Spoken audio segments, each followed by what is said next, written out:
Bonjour à tous et bienvenue dans cette nouvelle vidéo. Donc, comme d'habitude, si vous voulez me suivre sur Instagram, je vous mets mon Instagram ici. Bon bah là-bas, le but c'est de se marrer un petit peu et puis de traiter certains sujets de manière assez rapide. Par exemple, récemment, avec un ostéo, on avait fait un reel sur le dry needling. À côté de ça, on avait entendu des personnes, notamment des kinés, qui disaient que avec le dry needling, on ne pouvait pas piquer dans des nerfs, les aiguilles ne pouvaient pas transpercer les nerfs. euh, et donc du coup, bah, ça pouvait pas causer de dégâts nerveux. Bah, par exemple, ça, je vais pas forcément en parler sur YouTube, du moins pas tout de suite. Bah, j'ai fait une série de stories que je vous ai mis à la une pour montrer qu'en fait, on peut bien percer des nerfs, que ce soit des nerfs comme le nerf radial, mais même des nerfs bien plus gros comme le nerf sciatique. Voilà. Donc pour traiter les sujets un petit peu plus rapidement et si vous voulez les voir, bon bah suivez-moi sur Instagram. Ensuite, donc là, on va passer à la vidéo. Estimation. On va viser très large aujourd'hui. 1h30. Comme ça, il y a peu de chances que je fasse. Que je sous-estime le temps de la vidéo. Donc, ça va être une vidéo comme la dernière fois, il me semble, où on va aborder trois études. Donc, les deux premières, ça va concerner le tendon, enfin les problèmes de tendon, notamment tendon d'Achille. La dernière, ça sera, il y a un article qui est sorti et qui s'adresse en fait aux nouveaux diplômés en kiné, qui donne des conseils par rapport à ça et tout ça. Donc ça sera ça. Et je finirai en plus avec quelques conseils moi aussi pour les kinés, voilà, des conseils qui seront un petit peu différents de la recommandation de contenu que j'ai fait. Et après, il y aura des conseils, mais un petit peu plus larges, voilà, qui dépassent un petit peu le champ de la kiné, mais qui peuvent être utilisés justement dans la kinésithérapie. Ok, donc on va commencer. Alors, on va voir. En fait, on va commencer avec cette étude-là. Et on va parler de. Donc, comme je vais dire, les deux premières études, on va parler de tendinopathie, notamment de tendinopathie d'Achille. Donc, on nous rappelle ici que le traitement de la tendinopathie d'Achille a évolué au cours des 2 dernières décennies, bon ça on le sait, hein, reflétant une meilleure compréhension de la pathophysiologie, très bien. La thérapie par l'exercice est actuellement la référence pour le traitement de la tendinopathie d'Achille, mais tous les patients n'atteignent pas une guérison complète. Bon on le savait. Une chose, la thérapie par l'exercice est actuellement la référence pour le traitement de la tendinopathie d'Achille. Alors, je vais encore parler de quelque chose qui s'est passé sur les réseaux, pour revenir sur cette phrase-là. Il n'y a pas longtemps, c'est un sportif, je crois, qui a fait une vidéo où il allait chez le kiné pour une tendinopathie. Je sais plus où c'était, peut-être le genou, bon, peu importe. Et le kiné, il lui a sorti toute la panoplie électrothérapie, cupping, tout ça, bon, tout un tas de thérapies qui n'ont pas beaucoup plus d'effet que le placebo finalement. Et en fait, ça a été récupéré par plein de kinés pour dire non, mais sur une tendinopathie, de toute manière, c'est le renforcement, il y a pas besoin de tout ça, il n'y a pas besoin de tout ça. Alors, effectivement, en général, le renforcement, ça marche. Je vais juste dire une chose, si par exemple vous prenez en charge un volleyeur qui fait 500 sauts par séance et qui a une tendinopathie, s'il fait 500 sauts par séance d'entraînement, qu'il en fait 3 par semaine, qu'il a en plus un match ou deux en ce moment en compétition et tout ça, vous voyez bien que là, ça va être difficile de rajouter du renforcement dans ça. Donc voilà, c'est juste, faut être un petit peu, faut avoir un peu de bon sens, on va dire. Quand il y a un patient qui présente une tendinopathie, déjà vérifier que c'est bien une tendinopathie, et ensuite, bah, si pour le moment la réduction du volume de travail, elle est pas possible et qu'il doit un peu faire avec et tout ça, on n'en profite pas pour lui rajouter du volume sur son tendon. Voilà, c'est juste pour dire ça. Donc le renforcement, oui, mais ça dépend en fait. Donc jusqu'à 40% des patients qui continuent à signaler des mauvais résultats après 3 mois, enfin 12 semaines de traitement. La guérison, elle reste aussi mal définie pour les tendinopathies, ce qui complique la mesure du succès en rééducation. C'est pour ça aussi que c'est important de fixer des objectifs avec le patient pour pouvoir mesurer un petit peu si on va dans le bon sens ou pas. La résolution des symptômes, le retour à la participation et la normalisation de la structure du tendon sont tous importants, mais pris individuellement, ils ne garantissent pas une guérison complète pour tous les patients. Les différences interindividuelles parmi les patients atteints de tendinopathie d'Achille sont mal comprises en raison d'un manque de rapport détaillé sur les caractéristiques des patients. Et justement, c'est ce qu'elle va explorer cette étude. Je vous spoil un petit peu, mais en fait, ils vont réussir à catégoriser, à trouver 3 sous-groupes de patients avec des caractéristiques différentes sur les tendinopathies d'Achille. Voilà, donc des caractéristiques différentes qui potentiellement pourraient peut-être amener à des traitements différents. En conséquence, les cliniciens disposent de peu de données pour orienter leur plan de traitement ou évaluer la propension d'un patient à guérir et le temps nécessaire pour y parvenir. De toute façon, on peut se retrouver quand en kiné à faire du renforcement, mais un peu... Voilà, on fait du renforcement un peu à tout le monde de la même manière. Bon voilà, après il y a peut-être des paramètres qu'il faut modifier. Est-ce qu'on met toujours la bonne intensité, tout ça? Bon ça voilà, après c'est des questions qu'il faut se poser. Tous les patients atteints de tendinopathie d'Achille continuent d'être traités de manière uniforme tant que nous, en tant que cliniciens, ne comprenons pas ce qui différencie les patients et quels facteurs influencent les résultats du traitement. Bon alors on ne fait pas non plus toute la même chose à tout le monde, hein, comme je disais, la personne qui court un petit peu, juste qui manque de... qu'elle soit pas été progressive, soit faut augmenter la capacité de charge de son tendon et qu'elle a le temps de le faire, qui peut prendre le temps, tout ça, bon bah on le fait. Le sportif de haut niveau qui a peut-être pas le temps, bon bah il y a peut-être d'autres stratégies à adopter le temps que ça se calme et qu'on puisse faire autre chose. Si les patients pouvaient être classés en sous-groupes distincts en fonction de leurs déficits spécifiques et d'autres facteurs, bah, le traitement il pourrait évoluer et être adapté, et comme ça il serait vraiment unique et individuel à chacun. Bon, après on essaie quand même de faire des traitements déjà individualisés en fonction du patient, mais là on pourrait individualiser vraiment en fonction du type de tendinopathie. La modélisation par mélange, c'est une méthode qui permet de classer les individus en sous-groupes hétérogènes au sein d'une population lorsque ces groupes ne sont pas connus a priori. Bon, en fait, c'est la technique qu'ils ont utilisée, hein. Voilà, donc des approches de traitement ciblées. Aucune étude antérieure n'a appliqué cette méthode de la tendinopathie d'Achille. Alors, cette étude-là, en général, je vous prends des études qui viennent de sortir. Là, je vais pas dire de bêtises, c'est 2021 ou 2022. Voilà, elle est pas. Bon, c'est récent, ok, mais elle vient pas juste de sortir. Donc l'objectif de cette étude, il y en avait 3. Identifier le nombre de sous-groupes de patients atteints de tendinopathie d'Achille, décrire les caractéristiques de ces patients et les attributs cliniques qui définissent chaque sous-groupe, et troisièmement, développer un modèle de classification clinique permettant d'identifier l'appartenance à un sous-groupe. Voilà, donc en fait le but c'est vous recevez votre patient avec une tendinopathie d'Achille, c'est où est-ce que et dans quel sous-groupe il appartient, et en fonction du sous-groupe où il appartient, bah du coup je vais peut-être savoir comment adapter le traitement. Bon, alors l'étude là, comme en plus elle dit bien que c'est la première, elle va pas répondre de manière claire et définitive à toutes ces questions-là. Ça va nous donner des idées. Donc méthode et matériel. Donc on a les participants, plus de 18 ans, diagnostic clinique de tendinopathie achilléenne. Donc là, ils ont pris soit une tendinopathie au niveau de l'insertion du tendon, soit au niveau de la portion moyenne. Ok. Et donc le diagnostic clinique reposait sur une douleur à la palpation au niveau de l'insertion calcanéenne ou de la portion moyenne du tendon d'Achille, une douleur rapportée lors de la mise en charge, une altération fonctionnelle rapportée. Voilà. Les critères d'exclusion, donc s'il y avait une rupture préalable du tendon d'Achille, un diagnostic de bursite isolée ou une autre blessure qui limitait la capacité à réaliser les tests qu'ils vont faire dans l'étude. D'accord?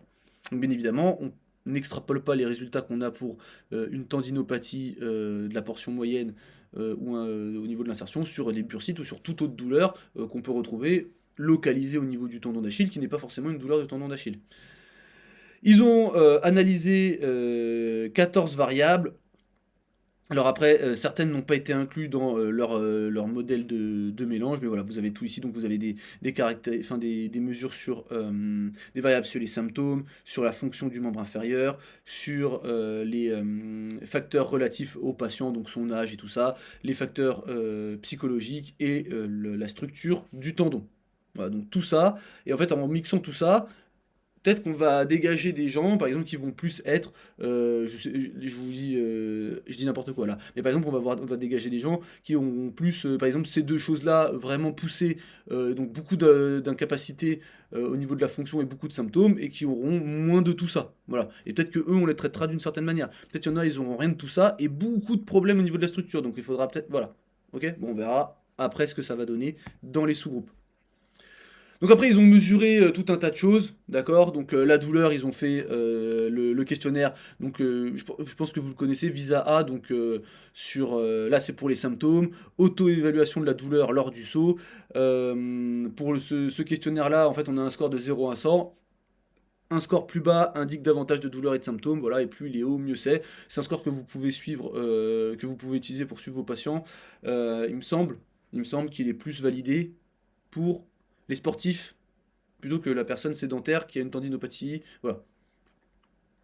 Fonction du membre inférieur, donc la performance lors des sauts et l'endurance musculaire du mollet ont été mesurés grâce à un saut avec contre-mouvement sur une jambe, un saut avec contre-mouvement après chute et un test d'endurance de flexion plantaire à l'aide du système de mesure Muscle Lab. Donc le saut avec contre-mouvement, on part en position debout, on fléchit, on saute. Et dès qu'on rajoute du drop, c'est juste qu'on saute de plus haut, hein, donc d'une box ou peu importe. Voilà.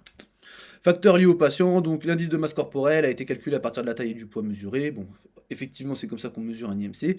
L'âge et le sexe des participants ont été collectés et considérés comme cliniquement pertinents. Les propriétés mécaniques et la morphologie des tendons différents selon le sexe et évoluant avec l'âge. La qualité de vie a été mesurée à l'aide du score. Bon, voilà, ils ont utilisé un score aussi pour ça.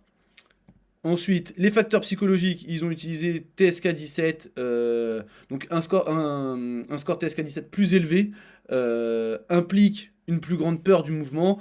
Un score supérieur ou égal à 37 correspond à une kinésiophobie élevée. L'échelle de catastrophisation de la douleur a mesuré la catastrophisation de la douleur. Ok, donc le catastrophisme, vous vous rappelez, c'est divisé en 3 domaines. On a la rumination, l'amplification et le sentiment d'impuissance. Et ils ont mesuré la structure et les propriétés mécaniques du tendon par imagerie. Là, je vous ai mis toute la méthode, mais en fait, on s'en fiche un petit peu. Ils ont passé une imagerie des tendons. Okay. Si vous voulez lire, comme d'habitude, toutes les personnes qui s'abonnent à l'abonnement premium de la chaîne YouTube, vous m'envoyez un message sur Instagram, je vous mets sur le groupe WhatsApp et vous avez accès au PDF au fur et à mesure.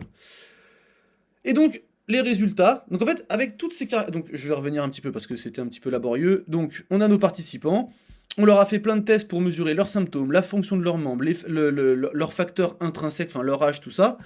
Les facteurs psychologiques, en mesurant la kinésiophobie et le catastrophisme, et on a regardé un petit peu comment étaient fichus leurs tendons. Et donc on va passer aux résultats, et en fait, avec tout ça, ils ont réussi à identifier 3 sous-groupes, avec chacun des caractéristiques particulières. Donc on a le premier, donc c'est les activités dominants. Eux, ils ont des scores plus élevés pour... Alors le PS, c'est le Physical Activity Scale. Donc en fait, on va regarder ça après. Donc on a le PAS, VISA A et FAOS. Donc en fait, donc ça c'est pour la fonction, ça c'est pour les symptômes, et ça c'est dans les facteurs liés aux personnes, c'est le questionnaire de qualité de vie. Donc on va juste revenir ici. Donc PAS, voilà, pour la fonction d'extrémité inférieure. Le VISA pour les symptômes, et si on va dans les facteurs qui sont relatifs aux patients, on a le questionnaire sur la qualité de vie. Donc eux, ils avaient les scores les plus élevés pour ça, et les scores TSK 17 les plus bas. Donc voilà, ils n'avaient pas de kinésiophobie, voilà, ça ils en avaient pas. Par contre, ils avaient des douleurs et une perte de fonction. Voilà. L'IMC le plus bas, et ils étaient les plus jeunes. Donc des patients, donc voilà, donc les plus jeunes, IMC les plus bas, avec un fort impact au niveau, enfin un gros impact, enfin beaucoup de symptômes en termes de douleur et une fonction qui est altérée. Les hauteurs, donc, counter movement jump et avec drop, étaient significativement plus élevés. Et ce sous-groupe, il produisait près de 2 à 5 fois plus de travail de flexion plantaire que le sous-groupe psychosocial dominant et le groupe structure dominant. L'épaisseur du tendon d'Achille était significativement inférieure à celle des autres sous-groupes, et les mesures de CSA, donc c'est l'air de section transversale et de viscosité, étaient significativement meilleures que celles du groupe structure dominant. Ok, donc ça c'est le premier, c'est les activités dominants, avec des patients jeunes, IMC bas, mais qui ont des douleurs et une perte de niveau de la fonction, mais qui n'ont pas de kinésiophobie ou qui n'ont pas peur du mouvement.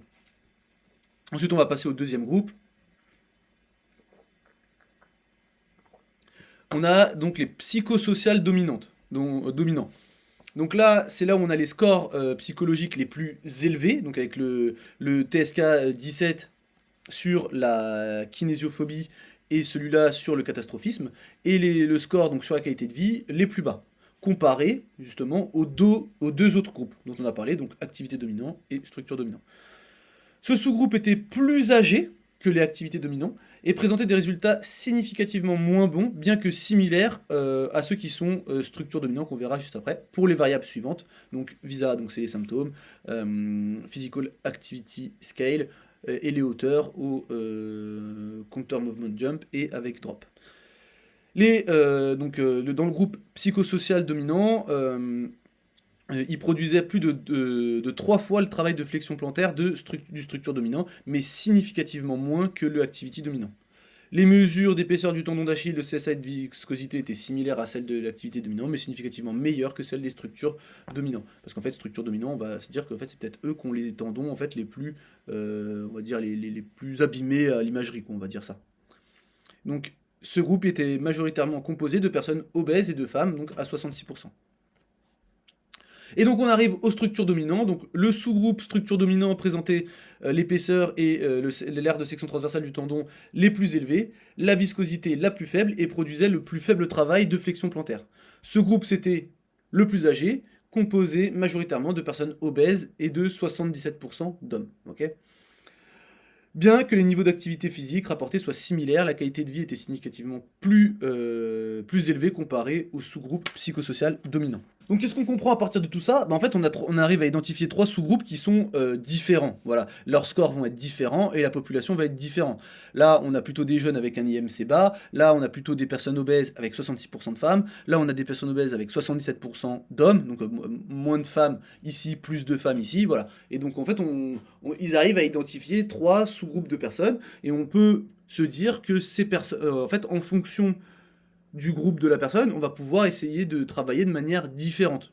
Est-ce que par exemple dans ce groupe-là, il va pas falloir mettre l'accent sur l'aspect psychosocial par rapport à la peur du mouvement et tout ça, réassurer le patient et tout un tas de choses comme ça. Voilà. Donc ici, est-ce qu'il va pas falloir travailler de manière différente? Ici, voilà. Donc en fait, on sous-groupe les patients et puis en fonction, on essaye d'adapter le traitement, d'avoir le traitement déjà qui est individuel à la personne, effectivement, mais est-ce qu'on on prend pas en compte en plus ces détails-là? Donc on a 3 sous-groupes, activité dominante, psychosocial dominant, structure dominant. Les auteurs, bien que leurs conclusions ne permettent pas de formuler des recommandations de traitement, les caractéristiques distinctives de chaque groupe révèlent 3 profils de patients différenciés qui pourraient expliquer les variations observées en pratique clinique dans les résultats de recherche. Effectivement, admettons, là vous avez un patient jeune, peut-être plutôt sportif, admettons, qui se retrouve dans cette catégorie-là. Et donc vous le traitez, vous faites de la remise en charge progressive, vous appliquez un protocole très classique, peut-être que lui ça va marcher, mais lui si vous lui faites faire des exercices et qu'il a peur de bouger, qu'il pense que ça va lui flinguer son tendon de bouger, bah en fait si vous appliquez le même protocole à ces deux personnes-là, ça va peut-être être un petit peu différent, peut-être que il va falloir plus discuter, plus essayer de comprendre ses croyances par rapport à ça, voir est-ce qu'on peut faire avec ces croyances ou est-ce qu'elles sont vraiment trop limitantes et du coup va falloir aller les explorer et peut-être essayer de les modifier. Voilà, est-ce que... et en fait, le truc qui est intéressant, c'est qu'aussi on a des personnes obèses. Est-ce que, justement, le fait d'avoir... parce que quand on a une personne en situation d'obésité, on peut avoir des comorbidités associées, et ça on le verra dans l'étude justement juste après. Mais voilà, c'est pour ça aussi, faites attention quand vous voyez des personnes qui prennent, par exemple aussi, c'est toujours pareil sur les réseaux sociaux, on vous vend un programme pour un tendon d'Achille, en 3 mois vous reprenez, bah, mais en fait, pas forcément. Parce que si vous êtes dans le bon groupe et que c'est un programme qui correspond à votre groupe, bon bah très bien. Mais si vous êtes de ce groupe-là et qu'on vous propose comme je vous disais, un programme pour ce groupe-là, bon bah peut-être que là ça va être un petit peu plus difficile. Ça va pas être aussi efficace. Donc activité dominante majoritaire, il présente des altérations minimales de performance suggérant une capacité de charge tendineuse supérieure à celle des autres groupes. Cela pourrait s'expliquer par des tendons moins pathologiques. Chez les athlètes présentant des symptômes précoces de tendinopathie, une légère augmentation, donc 25% de l'aire transversale du tendon a été observée, sans modification des propriétés mécaniques comparée à des témoins sains. La durée des symptômes n'était toutefois pas un facteur distinctif entre les groupes. Une faible kinésiophobie pourrait expliquer pourquoi les participants activité dominante rapportaient une meilleure qualité de vie et un niveau d'activité élevé ou inversement. Ces patients pourraient représenter la majorité de ceux obtenant de bons résultats, de bons et excellents résultats après 12 semaines de traitement. Voilà. C'est pour ça, c'est ce que je vous disais, si vous achetez un programme en ligne et que vous appartenez à cette catégorie de personnes, bon bah là, vous êtes bien. Si vous appartenez aux autres, bon, peut-être que ce sera un petit peu différent. Le sous-groupe psychosocial dominant, donc eux, c'est des altérations minimes au niveau de la structure et des propriétés mécaniques des tendons.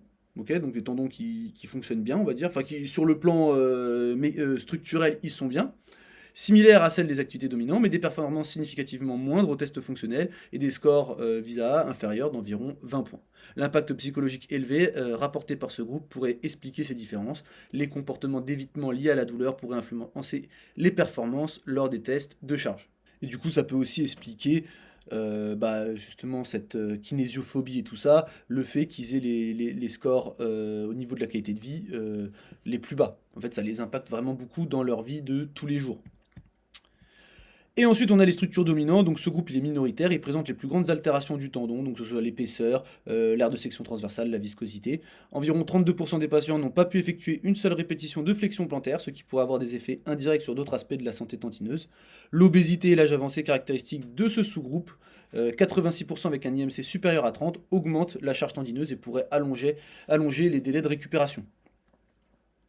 Donc là, il est nécessaire d'étudier pour ces patients-là, pour pouvoir mieux les prendre en charge, comment les facteurs psychologiques ils influencent le temps de récupération. Et là, donc les études futures devront explorer comment ces patients répondent aux thérapies par exercice, si des adaptations structurelles du tendon sont possibles. D'accord ?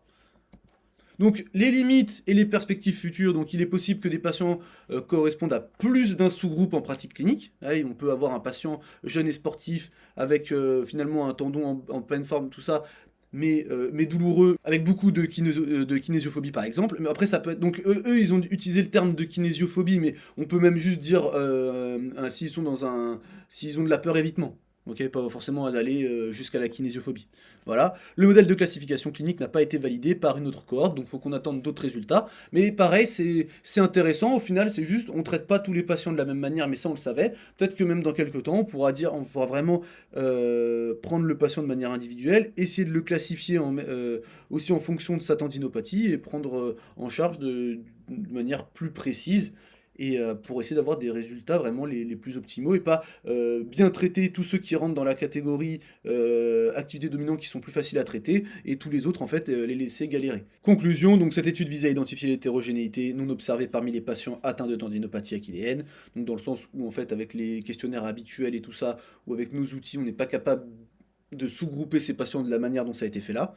Et donc il conclut que des sous-groupes distincts de tendinopathie achilléenne existent au sein de la population générale, caractérisés par des attributs cliniques et des caractéristiques spécifiques aux patients. Donc ça, c'était la première étude.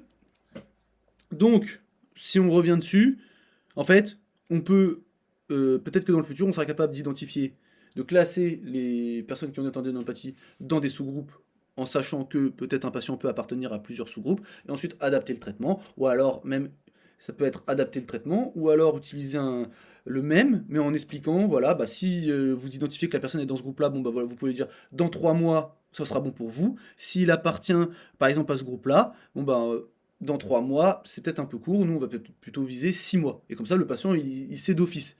Voilà. Si vous dites à un patient 3 mois, mais qu'en fait c'est pas 3 mois pour ce patient-là, parce que justement il appartient à un sous-groupe particulier, bon bah vous vous trompez. C'est pas grave de se tromper, mais c'est juste que le patient, lui, va se dire dans 3 mois c'est réglé, mon problème. Voilà. Donc après, de toute façon, après, enfin, je pense que vous donnez rarement de délai strict, mais vous pouvez dire en général, pour ce type de pathologie-là, ça prend 3 mois. Mais après, chaque patient réagit de manière différente. Il y a toujours des personnes qui vont mieux plus vite, il y a toujours des personnes qui vont moins bien plus vite. Après, vous pouvez être aussi une personne qui ne donne pas de délai. Je préfère ne pas vous dire, de ne pas vous donner de délai parce que j'en ai aucune idée. Voilà. Bon, après, c'est vous qui voyez en fonction de comment vous êtes sûr avec votre bilan, de comment va évoluer votre patient. Et puis vous-même, vous pouvez pas forcément répondre à cette question au bilan, mais attendre de voir deux, trois séances et voir un peu comment ça évolue et vous dire, bon, à partir de là, peut-être qu'on peut se dire dans tant de temps, ça ira. Bon, voilà. Ok. Ici, donc c'est la pub habituelle pour la formation. Bon, en fait, bah, je vous en dis pas plus pour le moment parce qu'il y aura peut-être des. De toute façon, j'ai préparé une vidéo de présentation complète de la formation. Il y a peut-être des choses qui vont changer, mais bon, je vous le dis pas maintenant, ok? En tout cas, là, vous avez vraiment un prix intéressant pour il y a 14h30 de contenu vidéo. Voilà. Là, j'en profite qu'on passe à l'étude suivante, où on va rester sur les problèmes de tendon d'Achille. Donc là, une chose à dire, c'est que cette étude, en fait, Ce qu'il faut savoir, c'est que quand c'est des études récentes que j'utilise, des fois, j'ai beau utiliser tous les moyens que je connais, j'arrive pas à me procurer les études scientifiques. Donc, il y a quelqu'un de très sympa qui s'appelle, on va l'appeler Tom, enfin il s'appelle Thomas F, qui m'envoie, en fait, je lui demande les études et il me les envoie. Lui, il a des accès universitaires, donc c'est plus facile pour lui et il me les envoie à chaque fois. Il va même bien plus loin parce que quand il trouve pas, il envoie même un message aux auteurs et tout ça. Donc, je tiens à remercier Thomas parce que je le fais jamais en vidéo, mais sachez que grâce à lui, c'est grâce à lui qu'une partie des vidéos peuvent sortir dans les temps, parce que c'est lui qui me fournit en études scientifiques qui viennent de sortir, toutes fraîches. Donc, merci Thomas, et puis, bon, alors en général, je vous demande jamais de mettre de commentaires, ok. Si vous voulez laisser un commentaire pour soit une question, soit me donner un avis, ou tout ça, très bien, ça me va, mais je veux pas vous inciter, moi, à laisser un commentaire. Mais je mettrai un commentaire, merci Thomas F, je vous invite soit à le liker, soit à le remercier lui aussi dans les commentaires, parce que grâce à lui, ça me permet d'être à jour dans la sortie des vidéos, et de pouvoir vous parler d'études qui viennent juste de sortir à chaque fois. Donc, vraiment, merci, merci Thomas. Donc, on va passer à cette étude-là. Petite intro pour comprendre. Donc, la tendinopathie d'Achille, c'est une blessure associée à une douleur lors de la mise en charge, avec des altérations pathologiques de la structure du tendon d'Achille, on a vu que ça dépendait, des déficits fonctionnels et une diminution de la santé globale. Voilà. En fait, c'est un peu ce qu'on a vu avec les... Après, c'est en fonction justement de certains sous-groupes, vous allez être plus ou moins affecté. Okay, il y en a, comme on a vu, ils vont avoir une structure de tendon qui va vraiment être dégradée, comparée à d'autres qui n'auront pas de problème de tendon. Bon, de toute façon, vous avez compris. Donc malgré un traitement basé sur les exercices de chargement progressif, de nombreuses personnes atteintes de tendinopathie d'Achille continuent à présenter des symptômes à long terme et des déficits fonctionnels. C'est exactement le même constat que pour l'étude juste avant. Sur la base du consensus international sur les domaines liés à la santé pour les tendinopathies, un modèle conceptuel de présentation de la tendinopathie achilléenne a été proposé et qui catégorise les aspects de la blessure en 5 domaines de santé du tendon. Donc symptômes, facteurs psychologiques, structure, fonction et facteurs personnels. C'est plus ou moins nous ce qu'on a vu tout à l'heure. Des travaux récents ont identifié des sous-groupes uniques de patients atteints de tendinopathie d'Achille sur la base de mesures de ces domaines de santé du tendon. Donc là, clairement avec cette phrase, vous reconnaissez l'étude d'avant, c'est celle qui est citée dans cette étude-là. Voilà, donc c'est l'étude qu'on a vue juste avant, celle-là, voilà, elle est citée à ce moment-là. Voilà. Donc c'est juste pour vous dire qu'il y a quand même un petit lien entre les deux. Et ici, ils ont récupéré voilà, les données de l'étude juste avant, dans leur introduction. Cependant, des facteurs importants liés aux pathologies cardiovasculaires n'ont pas encore été explorés dans ce modèle de santé du tendon d'Achille. Là, c'est important, pourquoi? Parce qu'en fait, il faut savoir que la santé des tendons, elle dépend un petit peu de la santé du corps, d'accord? Et là, normalement, on retrouve ça pour tout un tas de tendons au niveau du corps, donc ça peut être pour les tendons au niveau de l'épaule, pour les tendons au niveau du genou, du tendon d'Achille. En fait, la santé cardiovasculaire et en fait le fait d'avoir des comorbidités, ça influe sur comment vont les tendons. Par exemple, chez les fumeurs, les tendons, en fait, ils vont être de moins bonne qualité en général, et plus vous allez accumuler de comorbidités en général, moins les tendons ils vont être en forme. En plus du risque accru de maladies cardiovasculaires et de diabète, des troubles métaboliques tels que l'hyperglycémie et le syndrome métabolique ont été associés à un risque 3 fois plus élevé de blessures aux tendons des membres inférieurs dans une large cohorte d'individus. Donc ça, on le sait aussi. Normalement, donc ça, c'est sur les tendons du membre inférieur, mais on sait aussi sur les tendons de l'épaule. Par exemple, comme je vous disais, hein, le tabagisme, c'est pas bon. Le syndrome métabolique est un ensemble... Alors là, du coup, je vais juste vous redonner la définition pour qu'on parte de la même chose. Le syndrome métabolique, qu'est-ce que c'est? C'est un ensemble de facteurs de risque cardiovasculaire systémique caractérisé par une résistance à l'insuline, une intolérance au glucose, une hypercholestérolémie, une hypertriglycéridémie et une hypertension. Des facteurs contribuant au syndrome métabolique, tels que l'obésité et le diabète, sont également impliqués dans la perturbation de l'homéostasie du tendon et peuvent indépendamment prédisposer les individus aux blessures tendineuses. Cette perturbation de l'homéostasie tendineuse est potentiellement due à la promotion d'une inflammation microvasculaire chronique de bas grade, donc ça normalement je pense que vous devez le savoir, qui va être observé chez les personnes avec une adiposité accrue. Chez les personnes obèses, on a une inflammation de bas grade, et cette inflammation de bas grade, en fait, elle peut venir abîmer différents tissus. C'est possiblement ça qui peut expliquer, par exemple, l'altération du cartilage euh, chez les individus obèses au niveau par exemple des genoux, et on pense en général le fait qu'il y ait plus de poids mécaniquement, ça contraint, j'ai fait tomber mon stylo, ça contraint le cartilage, et en fait c'est ça qui l'abîme, mais en fait non, parce qu'on retrouve ça sur des articulations non portantes comme la main et tout ça, bon voilà. Donc en fait on a une inflammation de bas grade qui peut abîmer différents tissus. Chez les individus avec une hyperglycémie et un diabète, l'accumulation accrue de produits finaux de glycation avancée est marquée dans les tissus tendineux. En fait, il faut savoir que... alors ça, en général, effectivement, ça se retrouve chez les personnes qui ont une hyperglycémie et ou un diabète. Les AGE, il y a même... Alors, j'ai une étude en tête, j'ai pas la référence ici, euh, mais par exemple, on sait que dans les tissus tendineux, on peut retrouver ces AGE et que ça peut participer à, ça pourrait participer à certaines pathologies. Il me semble qu'on peut même en retrouver dans la capsule articulaire de l'épaule des personnes avec des capsulites. Peut-être plus chez ces personnes-là que chez les personnes euh, saines. On sait aussi par exemple que la capsule rétractile, c'est beaucoup plus touché chez les gens qui ont du diabète. Et donc du coup le diabète produit des AGE qu'on peut retrouver dans la capsule, voilà. Donc ça peut venir ouais, en fait, poser des problèmes au niveau de certains tissus conjonctifs. Des quantités plus élevées d'AGE ont été associées à des propriétés viscoélastiques altérées de tendons et à une désorganisation du collagène, et qui peuvent compromettre donc la récupération après traitement de la tendinopathie achilléenne. En fait, ouais, ça, le dessin que j'ai en tête, mais comme je vous dis, j'ai pas la ref, faut demander moi dans les commentaires si ça vous intéresse, je vous mettrai au moins le titre. Mais l'image que j'ai en tête, c'est quoi les AGE? En fait, ils viennent se fixer sur les fibres de collagène et elles vont modifier en fait leurs propriétés mécaniques. Et là, ils disent même viscoélastique. Voilà. Donc là, on va voir les participants, donc inclus personnes âgées entre 18 et 65 ans, tendinopathie d'Achille, mais là, la portion moyenne, ok, diagnostiquée cliniquement, caractérisée par des douleurs rapportées au niveau du tendon d'Achille lors des activités de charge et des douleurs palpables au niveau de la portion moyenne du tendon d'Achille. Les participants avec des tendinopathies unilatérales et bilatérales ont été inclus. Exclus rupture antérieure, tendinopathie uniquement insertionnelle, donc là, on les a dégagés, ils étaient inclus dans l'autre étude. Bursite uniquement, bon ok, normal, et blessures limitant leur capacité à effectuer les exercices, normal. Donc, juste une chose, vous vous rappelez, alors je vous ai pas mis la miniature, donc ce que je vais faire c'est que je vais la mettre. Bon voilà, comme ça je vous ai mis la miniature ici.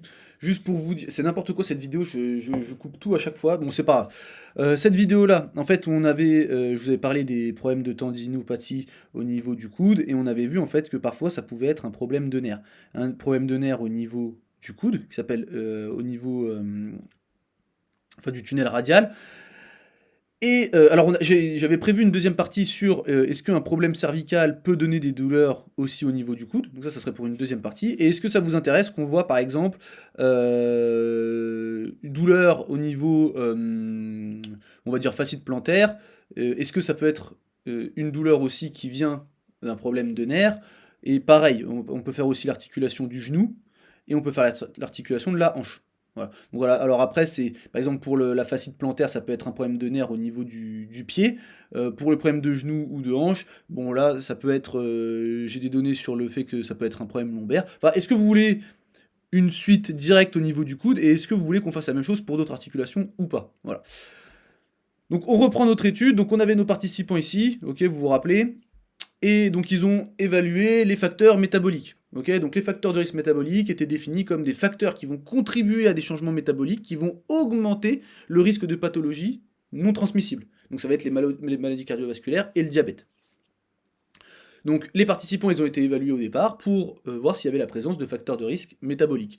Parmi eux, on a une liste, donc obésité, IMC supérieur ou égal à 30, hypertension artérielle élevée, donc supérieure ou égale à 140 de systolique ou supérieure à 90 mm de mercure de diastolique, ou hypertension diagnostiquée par un médecin. Maladie rhumatologique diagnostiquée par un médecin, maladie thyroïdienne diagnostiquée par un médecin, diabète de type 1 ou 2 diagnostiqué par un médecin, risque modéré à élevé de maladie cardiovasculaire. Alors retenez le diagnostiqué par un médecin, on reviendra dessus juste après, je crois à la fin. La taille et le poids des participants ont été mesurés, bon voilà, ils ont fait ça, et en fait après ils les ont classés en mètre 2, donc s'ils avaient deux facteurs ou plus parmi ça, mètre 1 s'ils en avaient qu'un seul, et no mètre s'il n'y avait aucun facteur de tout ça. D'accord? Alors il y a une chose aussi qui est importante,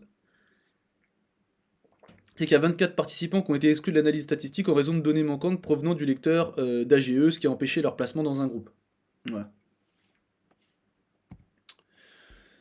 Donc mesure des résultats, donc ils ont utilisé encore une fois des questionnaires que vous connaissez en partie, donc pour évaluer les symptômes, les facteurs psychologiques et la fonction. Donc bon, le VISA, vous vous rappelez, on l'avait vu tout à l'heure. Ensuite le TSK, on l'a vu tout à l'heure, ok. Et ensuite on a le questionnaire, donc PROMIS, où en gros on a des sous-domaines, soit en rapport donc, avec comment la douleur elle interfère dans le quotidien des patients, soit il y a un sous-domaine sur la fonction physique. Voilà. Donc là après on vous explique comment fonctionnent les questionnaires, mais on les a vus juste avant avec le VISA, des scores plus faibles indiquent une plus grande sévérité des symptômes.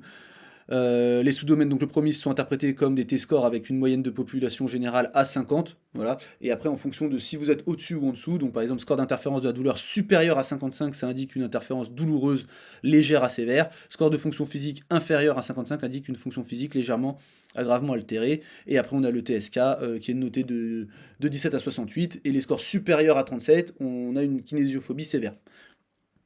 Ensuite, ils ont évalué la structure du tendon d'Achille, donc échographie, toujours. Donc là, ils regardent l'épaississement du tendon, la surface, l'aire de section transversale du tendon. Ils ont regardé aussi pour le gastrocnémien médial, latéral et pour le solaire. Voilà.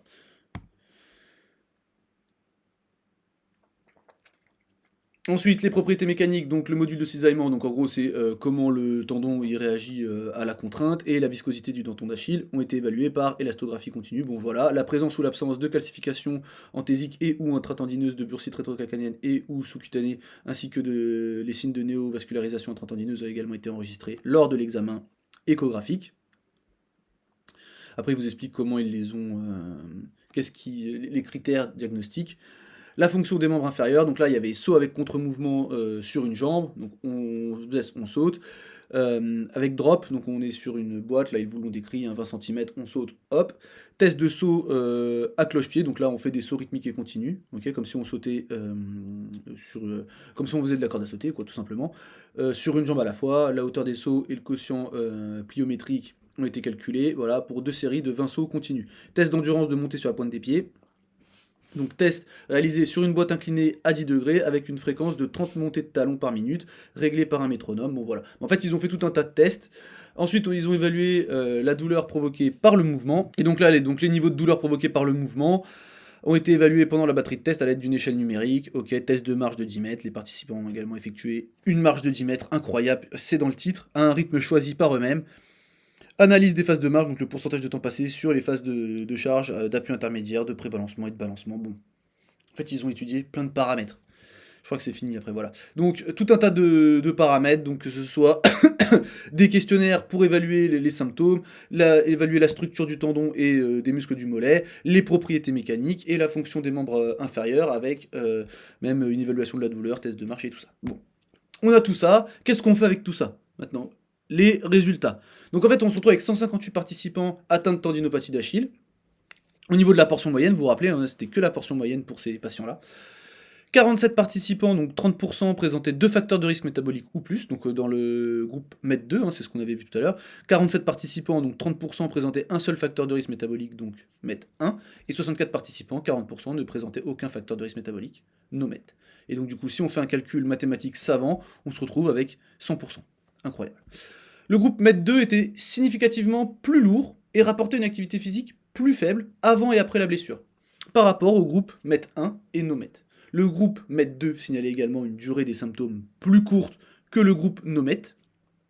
Le groupe MET1 avait un IMC significativement plus élevé et une durée des symptômes plus courte que le groupe NOMET. La présence de symptômes bilatéraux n'était pas significativement différente entre les groupes. Okay, donc ça c'est une chose qui est importante.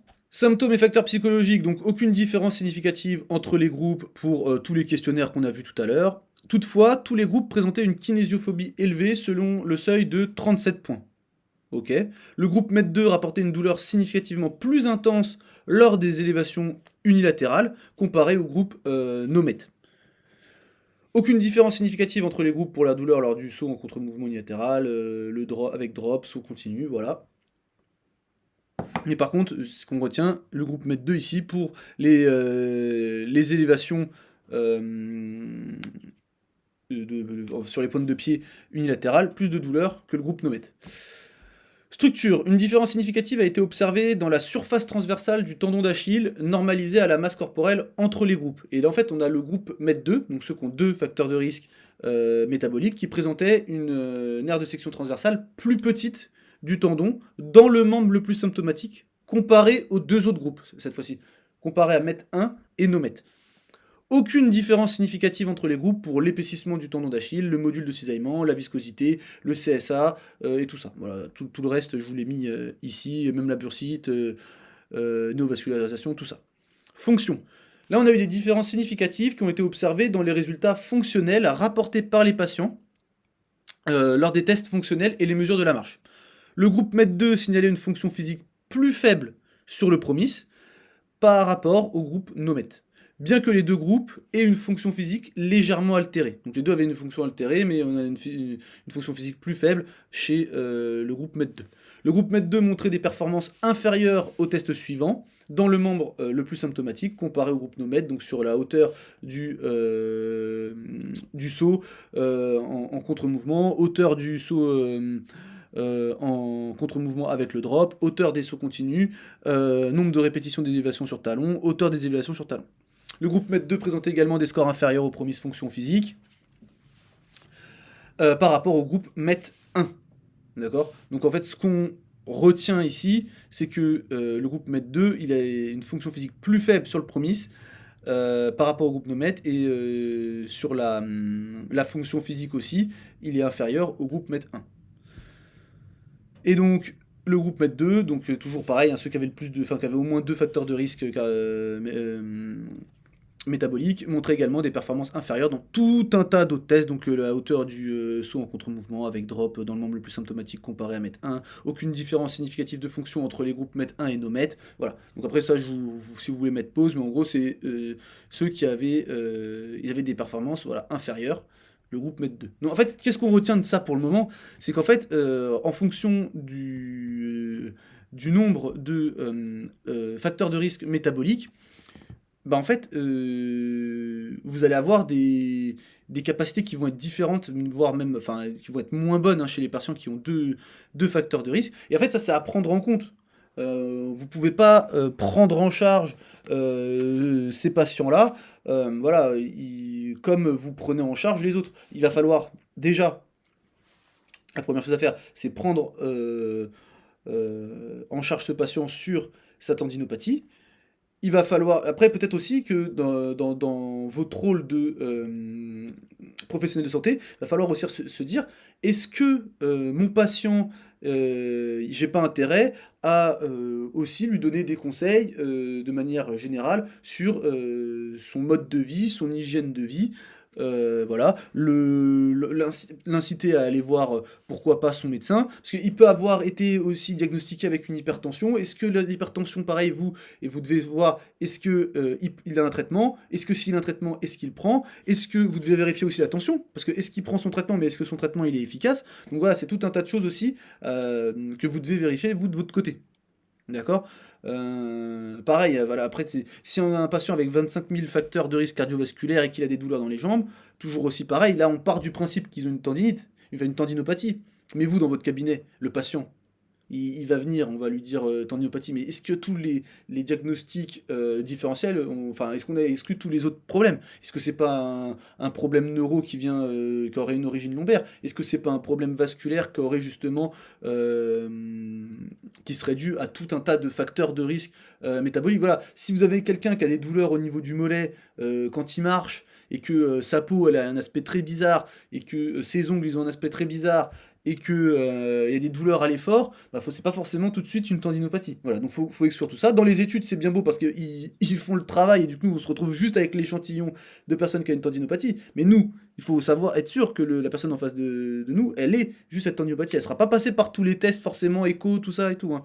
Et la personne, elle peut juste avoir fait médecin chez vous et chez le médecin. Le bilan, il peut avoir été fait un petit peu rapidement.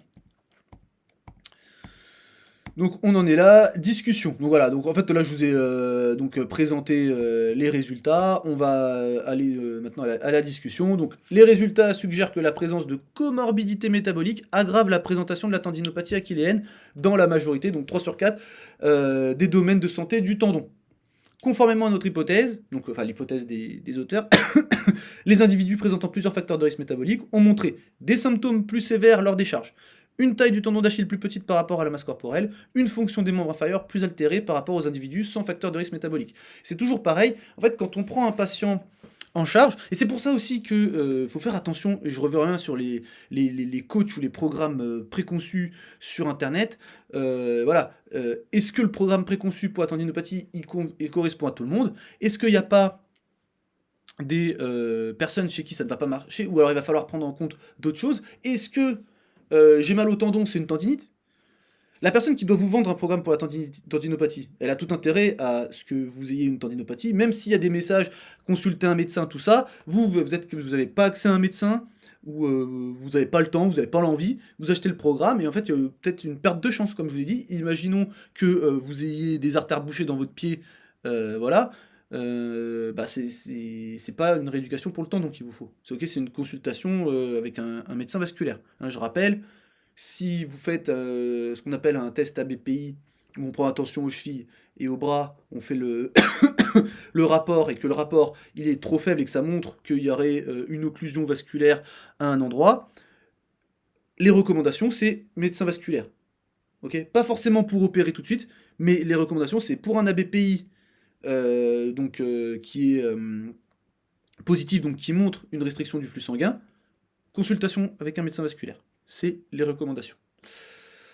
Donc on fait attention, et on prend pas en charge tout le monde pareil, et on prend en charge un individu, on prend pas en charge un tendon. C'est vraiment ça le truc qu'il faut retenir, c'est on prend pas en charge un tendon, on prend en charge un patient, un individu, qui a un problème au niveau d'un tendon, ou de deux. Voilà. Les individus avec des facteurs de risque métabolique étaient également significativement plus lourds, moins actifs physiquement, et rapportaient une durée des symptômes plus courte pour la tendinopathie achilléenne. Bien qu'environ 60% des participants présentaient au moins un facteur de risque métabolique, aucune différence n'a été observée dans aucun des domaines de santé du tendon entre les individus avec un seul facteur de risque et ceux sans facteur de risque. Effectivement, voilà, nos MET ou MET 1, pas beaucoup de différence. Par contre, dès qu'on arrive au MET 2, là, il commence à y avoir une différence. Donc est-ce qu'en fait on n'est pas en train de créer un nouveau sous-groupe finalement, MET 2, c'est-à-dire que les personnes qui combinent deux ou plus facteurs de risque, est-ce qu'ils font pas partie d'une catégorie à part? Facteurs de risque métabolique, donc on va revenir dessus. Bien que le groupe présentant des comorbidités métaboliques était principalement dominé par des cas d'obésité et d'hypertension, le groupe avec un seul facteur de risque métabolique était surtout caractérisé par un risque cardiovasculaire modéré et l'obésité. Bien que l'IMC soit souvent utilisé comme un indicateur d'adiposité, les preuves reliant un IMC élevé au risque de tendinopathie achilléenne sont controversées. Des mesures plus directes, comme la masse corporelle et le tour de taille, ont cependant montré une association positive avec la tendinopathie achilléenne. Étant donné la différence significative de masse corporelle entre les individus, entre les groupes métaboliques, donc à peu près 20 kg, sans différence de taille, il est possible qu'il existe un seuil critique de masse corporelle, au-delà duquel une charge mécanique accrue par unité de surface se produit pour une même activité physique par rapport à leur homologue sans facteur métabolique. Donc qu'est-ce qu'on retient ici? Donc en fait entre les deux groupes métaboliques, donc MET 1 et MET 2, bon bah ils font la même taille en moyenne, mais ils pèsent 20 kg de plus du côté MET 2, et ils postulent eux qu'il y aurait peut-être en fait, il y aurait une masse à partir de laquelle en fait, on augmente le risque d'avoir des tendinopathies parce que juste le fait d'être plus lourd, ça impose plus de stress mécanique. On pense donc, il y a toujours le côté stress mécanique. Comme je vous disais, on peut aussi se dire qu'il y a des choses en rapport plutôt avec la chimie de comment fonctionne, avec l'hypertension, le diabète, tout ça, ça peut altérer aussi la circulation sanguine. Peut-être aussi ça, il n'y a pas que la mécanique qui peut jouer, il y a peut-être aussi des facteurs qu'on va dire biologiques, chimiques qui peuvent jouer. Les individus avec un seul facteur de risque métabolique avaient une taille de tendon 22% plus grande, normalisée à leur masse corporelle, comparée à ceux présentant plusieurs facteurs de risque métaboliques. Cela suggère que les individus avec des comorbidités métaboliques, la taille du tendon d'Achille ne s'est pas adaptée en réponse à une masse corporelle accrue. Cette absence d'adaptation pourrait être due à des niveaux d'activité physique plus faibles, l'exercice ne fournissant pas une charge suffisante pour permettre au tendon de s'adapter à une masse corporelle plus importante. Donc effectivement, s'ils font moins d'activité, il y aura moins d'adaptation. Malgré les différences observées dans la taille du tendon d'Achille, normalisée à la masse corporelle, aucune différence dans les propriétés mécaniques mesurées par élastographie continue en nombre de ces éléments n'a été observée entre les groupes avec et sans facteurs de risque métabolique. Ces résultats étaient inattendus car les facteurs métaboliques liés à l'hyperglycémie et à l'obésité sont réputés altérer le comportement viscoélastique du tendon d'Achille. C'est ce qu'on parlait en introduction. Là, ils ne l'ont pas identifié. Par le biais de modification des lésions transversales du collagène et de la dégradation de la matrice extracellulaire. Voilà, c'est ça que je visualisais quand je vous parlais des AGE qui viennent se fixer sur le collagène. Cependant, ces altérations tissulaires n'ont pas encore été observées in vivo chez des individus atteints d'une tendinopathie achillienne. Juste une chose, c'est que là, pareil pour l'absence d'adaptation. Donc effectivement, il y a le caractère contrainte mécanique qui n'est pas assez forte pour engendrer une adaptation. Après, là c'est moi qui parle. Les personnes sont plus lourdes, donc peut-être leur faut moins d'activité aussi pour adapter. On pourrait se dire, comme c'est dit ici, hein, ils sont plus lourds, donc ils mettent plus de contraintes, donc ils pourraient adapter leur tendon. Mais peut-être, et là c'est pas mentionné une première fois ici et c'est pas mentionné là non plus, peut-être que le fait d'avoir plusieurs facteurs métaboliques présents, ça peut aussi limiter les capacités d'adaptation du tendon. Pas forcément que d'un point de vue mécanique, mais admettons que le tendon est moins bien vascularisé, c'est pas une structure très vascularisée de base, mais admettons que les vaisseaux sanguins qui amènent quand même du sang au niveau du tendon soient abîmés, peut-être que ça va limiter aussi la capacité d'adaptation, et tout ça, donc il y a ok l'adaptation à la contrainte mécanique, mais peut-être que tout le côté physiologique qui pourrait permettre cette adaptation, liée à la contrainte mécanique d'ailleurs, peut-être que ça marche moins bien aussi. Donc en fait, ils mettent plus de contraintes, et en fait, avec une capacité de tendon qui s'adapte moins parce que l'anabolisme du tendon, par exemple, fonctionnerait moins. Ça c'est une hypothèse de moi, c'est pas mentionné, c'est moi je pose la question. Voilà. Ensuite, on va revenir sur la fonction. Donc, les individus avec multiples facteurs de risque métabolique ont rapporté une fonction physique autodéclarée plus faible et ont montré une fonction des membres inférieurs plus altérée lors de la marche. Les personnes présentant des comorbidités métaboliques ont réalisé significativement moins de répétitions d'élévation sur talon et ont atteint une hauteur d'élévation 16% inférieure par rapport à celles sans facteur de risque métabolique. Cependant, le travail effectué lors des élévations sur talon était similaire entre les groupes, ce qui peut s'expliquer par la prise en compte du poids corporel dans cette mesure. Avec une douleur 3 fois plus importante pendant les élévations du talon, les individus avec des comorbidités métaboliques pourraient avoir une tolérance réduite à la charge et une possible interférence de la douleur lors des tâches fonctionnelles. Et en fait, si on comparé aux individus avec multiples facteurs de risque, avec un seul facteur de risque métabolique, on montrait une meilleure performance fonctionnelle lors des sauts, suggérant un impact moindre sur la fonction du tendon avec un seul facteur métabolique. C'est ce qu'on disait juste avant. En fait, pas de facteur ou un facteur, globalement c'est pareil. Par contre, à partir de deux facteurs, là, potentiellement, on crée un nouveau sous-groupe de personnes qui ont besoin d'une prise en charge peut-être différente. Et on revient toujours à la même chose, on ne prend pas en charge un tendon, on prend en charge un individu qui a une problématique de tendon. Donc on enchaîne, une masse corporelle plus élevée de 20 à 30 kg, une activité physique réduite et une fonction des membres inférieurs altérée chez les individus avec comorbidité métabolique, multiples facteurs de risque, donc là c'était MET2, semble indiquer une origine davantage mécanique qu'un mécanisme systémique pour les blessures tendineuses, donc c'est ce qu'on disait juste avant. Eux, c'est ce qu'ils nous disent ici, ils parlent surtout de la contrainte mécanique, et ils disent que finalement, l'hypothèse systémique, ce serait plus mécanique que systémique. Voilà. Ils disent pas que systémique n'existe pas, donc ça c'est l'hypothèse que je vous avais mentionnée juste avant.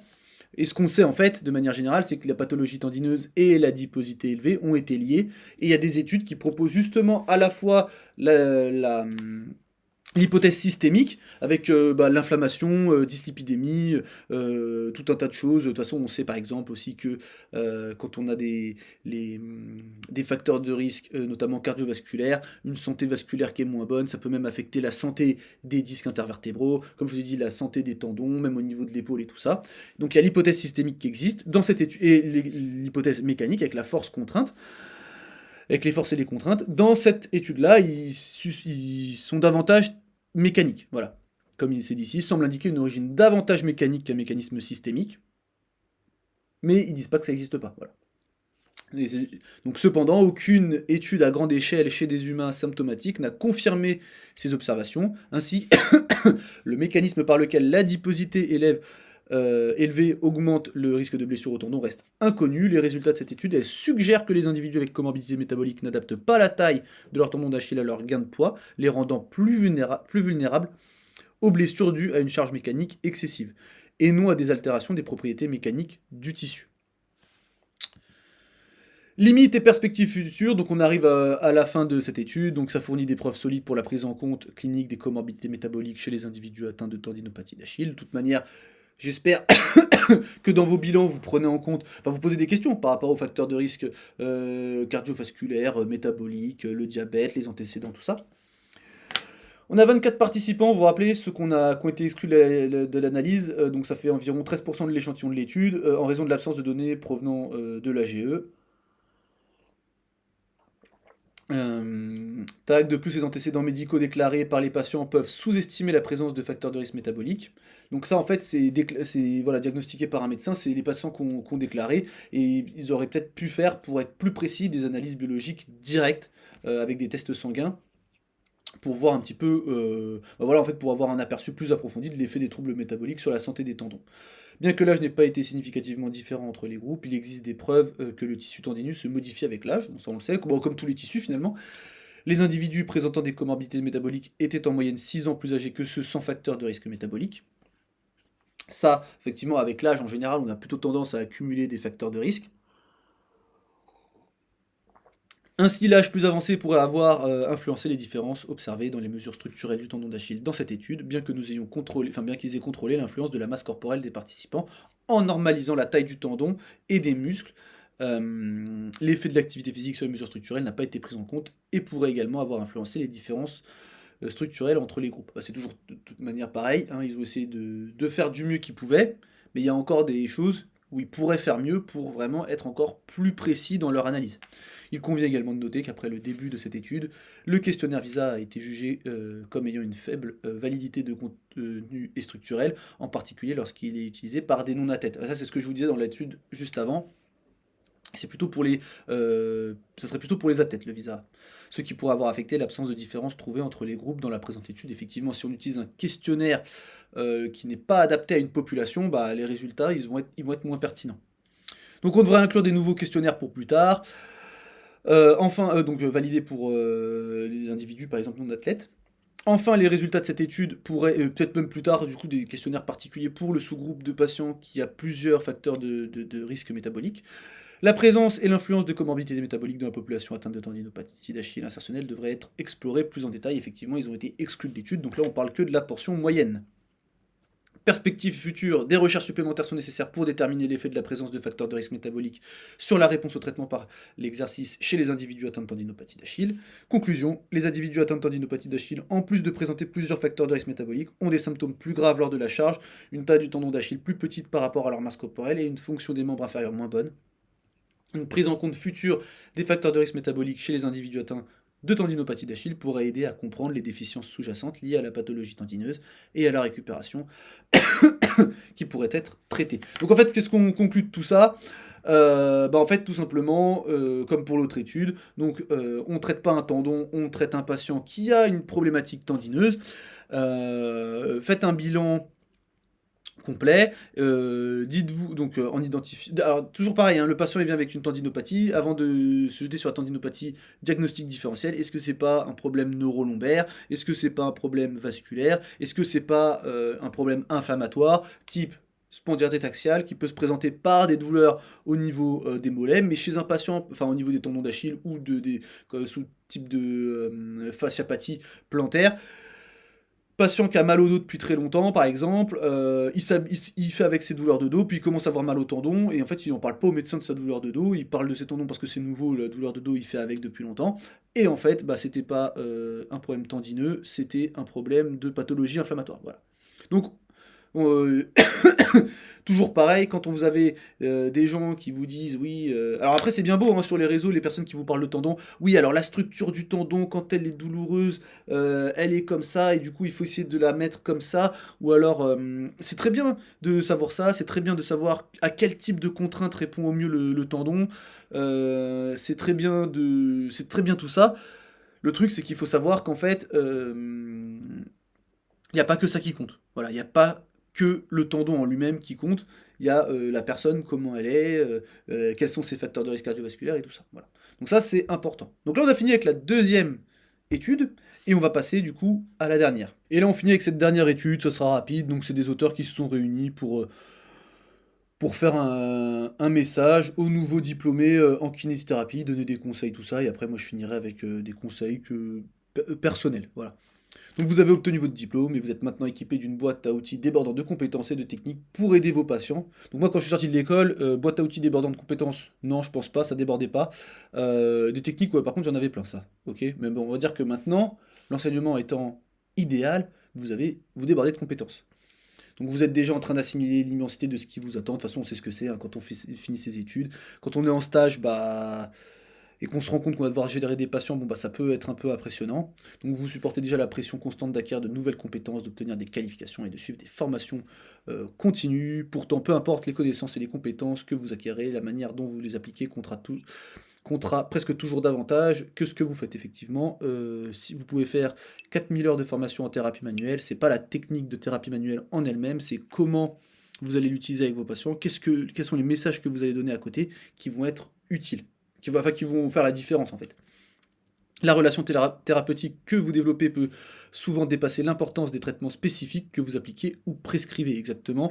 Avec une très bonne relation thérapeutique, ce sera toujours mieux que d'avoir une relation thérapeutique éclatée avec des techniques qui sont dites extraordinaires. En médecine, l'incertitude est l'eau dans laquelle nous nageons. Donc ça c'est une citation. Donc ça c'est sûr et certain, je l'ai déjà dit dans mes vidéos, l'incertitude, faut être à l'aise avec. Ok. Euh, faut pas croire que vous saurez toujours ce qu'il faut faire ou que vous serez toujours sûr du diagnostic de kiné que vous allez poser et tout ça, ou de la prise en charge qu'il faut faire. Il y aura des erreurs, il y en aura toujours de toute manière, hein. Donc faut faire avec, il faut vraiment être à l'aise avec ça. Après, on sait que tout le monde n'est pas à l'aise pareil avec l'incertitude, euh, mais il faut essayer d'être le plus à l'aise possible. La réalité de prendre en charge de vrais patients avec de vrais problèmes est un défi chargé d'incertitudes. Une grande partie de votre pratique quotidienne repose sur un contexte socio-écologique intrinsèquement incertain et souvent frustrant, résistant aux approches basées sur des recettes. Effectivement, vous pouvez avoir le meilleur protocole possible. Si il convient pas à la personne qui est en face de vous, bah, il sert à rien. Donc il va falloir l'adapter. Il va falloir toujours s'adapter aux patients qu'on a en face de nous. En plus, c'est un peu ce qu'on a vu avec les, euh, les deux études juste avant sur le tendon d'Achille, mais c'est valable pour tout, hein, le mal de dos, peu importe. Apprendre à faire face à l'incertitude est essentiel pour votre développement professionnel, votre sérénité et votre longévité dans la profession. Si vous avez besoin d'être certain d'avoir raison avant d'agir, vous risquez de ne jamais bouger, effectivement, parce que, admettons, vous voulez être sûr que votre patient il a un problème d'épaule et pas autre chose, et que vous faites un test, deux tests, trois tests, 18 tests, machin, bah, au bout d'un moment, il va peut-être falloir quand même essayer de commencer un traitement. Bon, vous savez pas, bon, bah, vous savez pas, puis voilà, de toute façon, on sait pas toujours ce que le patient il a, on n'est pas capable toujours de le déterminer avec précision, donc on fait comme on peut. Après, là, il y a une phrase qui est intéressante, trouver un mentor de soutien et construisez une carrière basée sur la réflexion et l'apprentissage. Donc la réflexion et l'apprentissage, oui. Trouver un mentor, bon après ça, c'est est-ce que vous avez quelqu'un sur les réseaux, ou un prof que vous avez eu, ou une personne en formation continue, un formateur, que vous voulez prendre en tant que mentor. Bon après, c'est pas obligatoire du tout ça, hein. Il n'y a pas de... Il y a aucune obligation avec ça. Juste, je voulais revenir sur une chose. Ici, quand on parle de formation continue, le but, c'est pas d'enchaîner un maximum de formations après avoir été diplômé, dans le but de les collectionner. Il faut qu'elles aient un intérêt avec votre pratique. Alors, sûrement que vous allez vous tromper, vous allez faire une formation, vous dire, ah ouais, non, mais en fait, soit cette technique n'est pas pour moi, et donc du coup, vous allez la faire, mais vous l'utiliserez pas. Vous dites, bon, pourquoi pas, mais c'est pas pour moi cet outil. Soit vous allez vous dire, non mais en fait c'est complètement allumé ce qu'ils sont en train de me raconter, j'ai mis mon argent là-dedans pour rien. Bon bah, ça arrive de se tromper, bon bah, vous vous tromperez pas une deuxième fois. Et je vais vous donner justement à la fin des outils pour éviter de vous tromper. Tout le monde est un génie, mais si vous jugez un poisson à sa capacité à grimper à un arbre, il passera toute sa vie à croire qu'il est stupide. Bon, ils ont ponctué le truc de citation. Les gens deviennent kinésithérapeutes pour 100 et une raison différente, et d'autres quittent la profession pour 100 et une autre raison. Très bien. De nombreux cliniciens en début de carrière se sont obligés de faire ce qu'ils pensent devoir faire plutôt que d'identifier un domaine de travail qui reflète leurs forces, leurs intérêts et leurs valeurs uniques qu'ils pensent offrir. Ça, c'est quelque chose que vous allez peut-être rencontrer.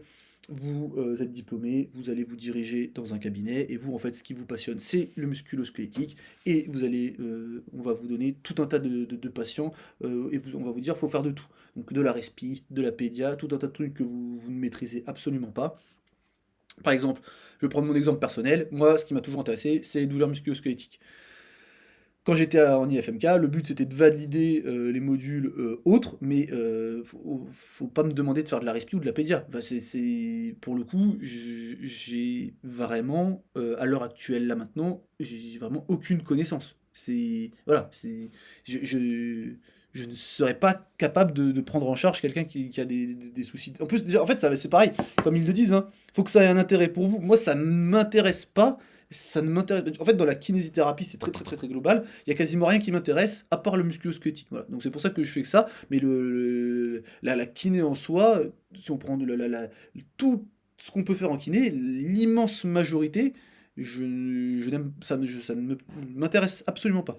Donc si vous vous retrouvez dans un cabinet, bon bah, s'il faut faire un peu de tout, bon bah vous faites un peu de tout, mais essayez de assez rapidement de vous diriger vers ce que vous aimez. Déjà, bah, après, vous pouvez aussi, si vous savez pas ce qui vous plaît, essayez tout, et puis voyez s'il y a quelque chose qui vous intéresse en particulier. Après, si vous aimez tout, bah vous aimez tout, et puis voilà, hein. Juste une chose, attention à votre environnement de travail, juste essayez de choisir un cabinet où vous vous entendez bien avec vos collègues, et tout ça, que vous soyez...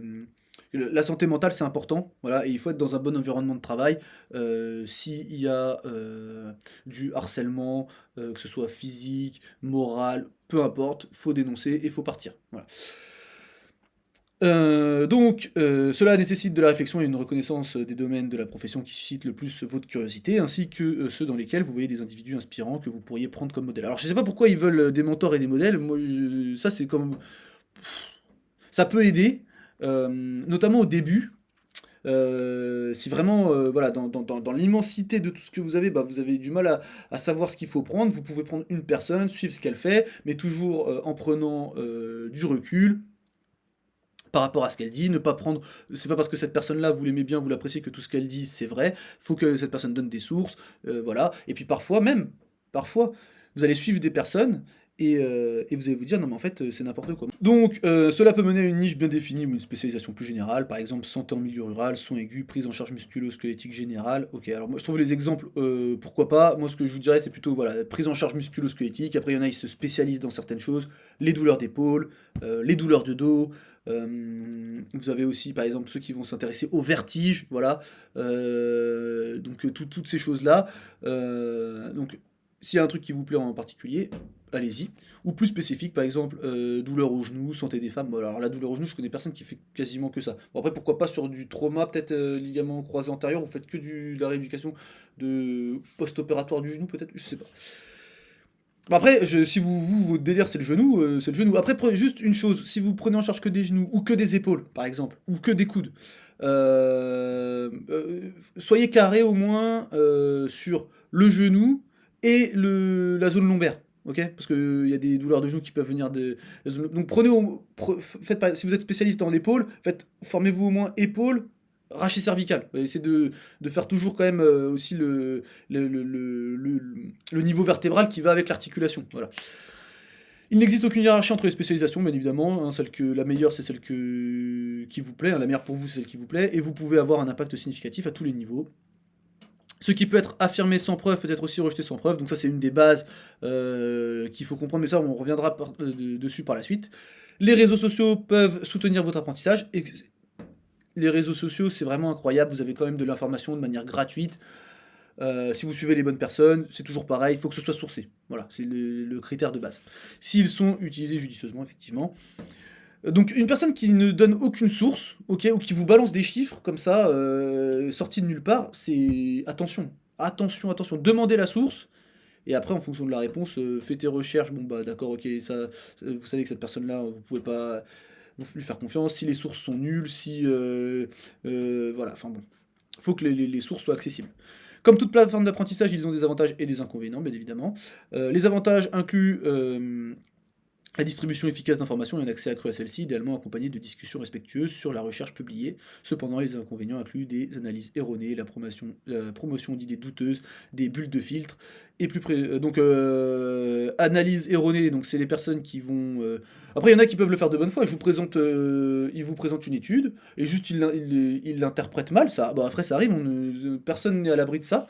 La promotion d'idées douteuses, après par contre là c'est quand ça commence à se transformer dans du cherry picking ou de l'analyse ou de l'interprétation bizarre pour vendre une formation derrière, ok, en général des formations à plusieurs milliers d'euros qui servent à rien. Bulle de filtre, bah effectivement si par exemple vous prenez un thème, on va dire, je sais pas, votre délire c'est de voir les blessures par le prisme de la morpho-anatomie par exemple, et que vous suivez que des personnes qui parlent de ça, bah à un moment donné en fait vous allez être dans effectivement une bulle de filtre avec un biais de confirmation permanent, allez voir ailleurs. Et aussi allez suivre des gens qui apportent des preuves qui vont contre ce que vous pensez. Par exemple, je sais pas, vous vous dites je pense que l'exercice c'est vraiment mieux que la thérapie manuelle, bah suivez des comptes qui partagent des études de thérapie manuelle, alors qu'ils les partagent de la bonne manière et tout ça, hein, pas des charlatans, mais qui vous partagent des bons comptes comme ça pour confronter vos idées. Suivez pas que ce que vous pensez être bon. Enfin, que ce que vous pensez être efficace et tout ça.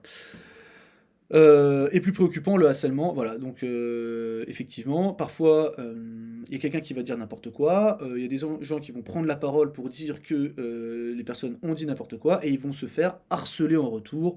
Donc ça, le harcèlement n'est en fait jamais la bonne chose à faire, hein. Peu importe ce que la personne elle a à faire, on n'harcèle pas les gens, ok? Je vous rappelle, on évite d'être un gros connard, donc on n'harcèle pas les gens, peu importe ce que la personne a fait, vous faites pas la justice, si vous avez un problème, vous portez plainte, ça se règle au tribunal, et on voit la décision de justice, mais on fait pas la justice dans son coin en faisant du harcèlement, et aussi, attention, en appelant sa communauté à harceler les autres, on fait pas ça, ok? Parce qu'on n'est pas des énormes abrutis.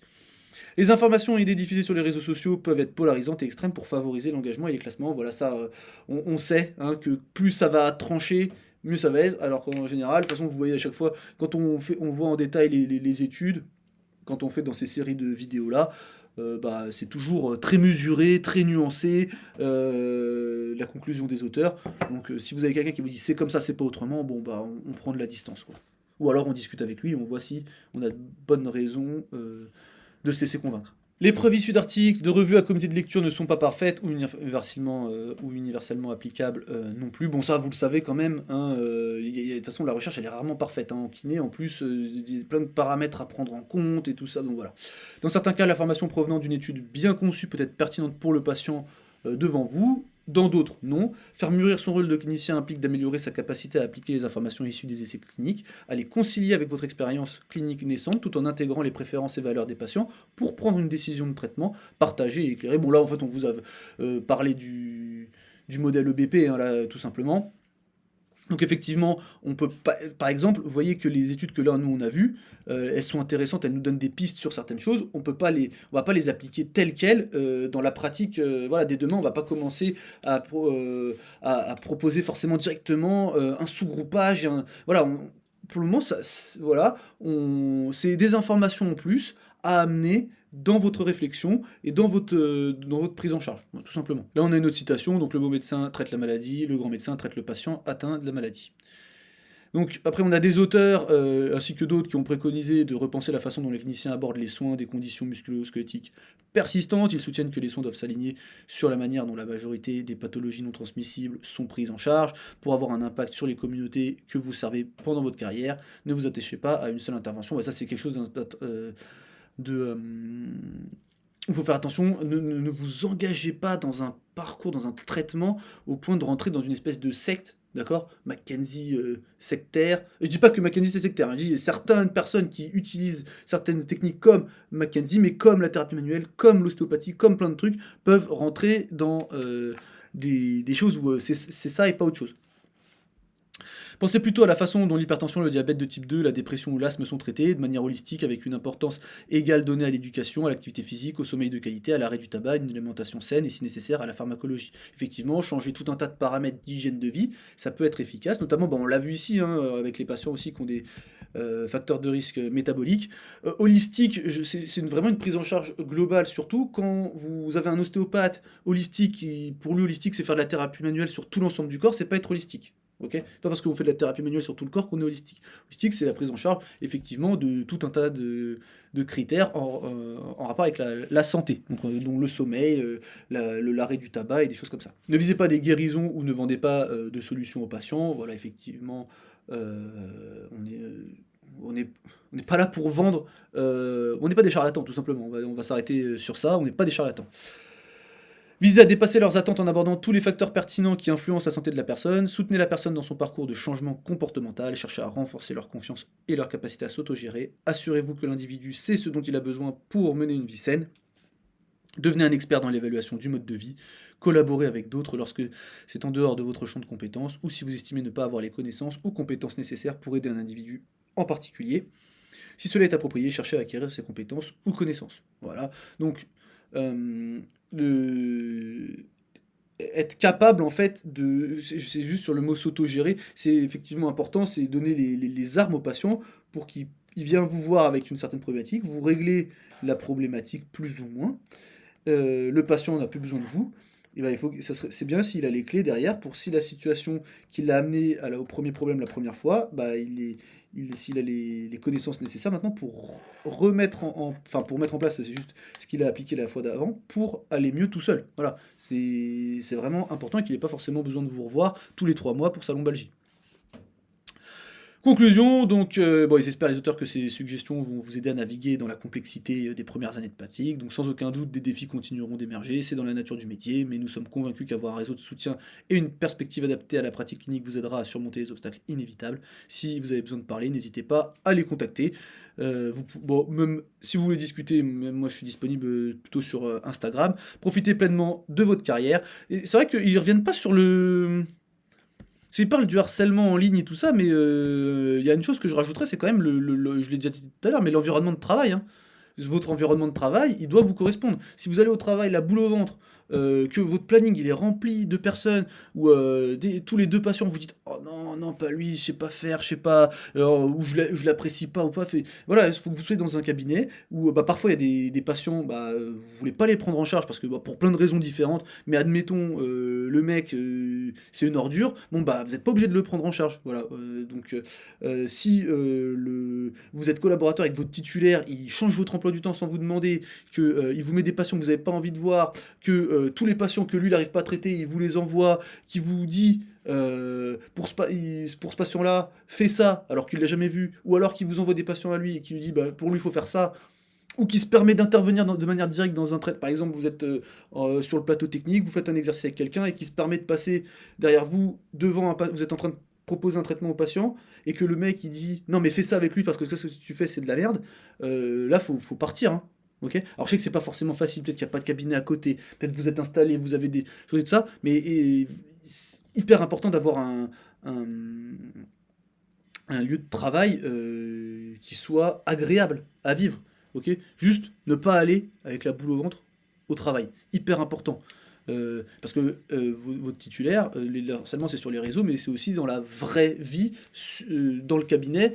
Ça peut être par des patients, donc on laisse pas passer les patients, d'accord. Donc le patient qui vous fait des remarques sur votre physique ou quoi, si il y a des agressions même sexuelles de la part de vos patients, s'il y a des agressions sexuelles de la part de l'équipe, que ce soit le titulaire ou les autres collaborateurs, on dénonce, voilà, si vous êtes dans la mesure de le faire, on contacte des gens si vous avez besoin d'être aidé, mais voilà, mais en tout cas, il faut que le lieu de travail, c'est un lieu où vous allez passer du temps, donc il faut qu'il soit agréable à vivre.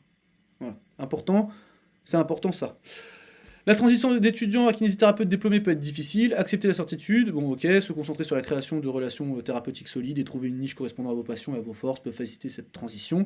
Donc effectivement la transition où on a quelqu'un qui nous aide à... Bon après quelqu'un qui nous aide, on a tous connu des terrains de stage où il y avait personne qui nous aidait. La certitude, bon, on revient dessus. Être un consommateur critique d'informations, qu'elles proviennent des réseaux sociaux, d'articles scientifiques ou de manuels, de livres, est essentiel pour identifier les traitements appropriés pour le patient en face de vous. Traiter la personne, pas seulement la condition musculo-squelettique. C'est exactement ce qu'on disait pour les tendons. On traite pas un tendon, on traite une personne avec un problème de tendon. Là, ils vous ont conseillé des articles ou des livres, ok. Donc là, l'étude, elle est finie, et moi, je vais passer à des choses que je vais vous recommander, moi. Donc, alors, la plupart des choses, je suis d'accord, hein, faut faire avec l'incertitude, consommer du contenu de qualité sourcé et tout ça, avoir un cadre au travail où on se sent bien. Ensuite, après, trouver les personnes d'intérêt à suivre sur les réseaux. Effectivement, alors, je pourrais vous recommander des personnes, mais du coup, est-ce que je vais pas vous créer une bulle de filtre? Donc, faites vos choix par vous-même et voyez qui ça vous amène à suivre, mais toujours pareil, contenu sourcé, tout ça. Après, sur ma chaîne YouTube, il y a beaucoup de contenu. Moi, je vous invite à regarder un petit peu tout ce qui peut vous intéresser. Il y a peut-être des vidéos qui vont plus vous parler que d'autres. En général, ça s'inscrit dans un tout, on va dire, avec toutes les vidéos qui se croisent en fait plus ou moins. Là, je vous en ai mis 5 de côté que je vous recommande. Donc, on va commencer avec celle-là, qui est en fait 1 heure où on parle de communication et comment adapter en fait sa communication pour pas empirer les patients et pour essayer même de leur donner de la force, du contrôle sur leur situation.